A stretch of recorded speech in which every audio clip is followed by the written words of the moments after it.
তোমরা যে বিয়ে করার উদ্দেশ্যে প্রেম করো, এটা কি যায়? প্রেমটা করতেছো কেন? কারণটা কি?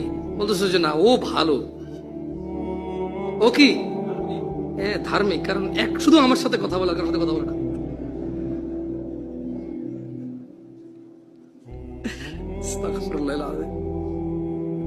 ওয়াল্লাহি আমার কাছে ইনবক্সে যে পরিমাণ মেসেজ আছে, এগুলো উদ্ভট মেসেজ, উদ্ভট। বলতেছে যে ও কোরআন শরীফ ছুঁয়ে বলছে আমাকে বিয়ে করবে। এখন আমি কিন্তু ওকে ধোকা দিই নাই শেখ, এখনো বিয়ে করে ফেলছে। শেখ আহমদুল্লাহর ওয়াজে শুনছি মজা করে কবুল বললো বিয়ে হয়ে যাবে, এরকম আমরা বলছি। এখন ওর কি আমার সাথে বিয়েটা বৈধ নাকি ওর বাপে যেটা বৈধ? আমি টেনশনে পড়ি যে এই প্রশ্ন আমি কারে রেফারেন্স দিব।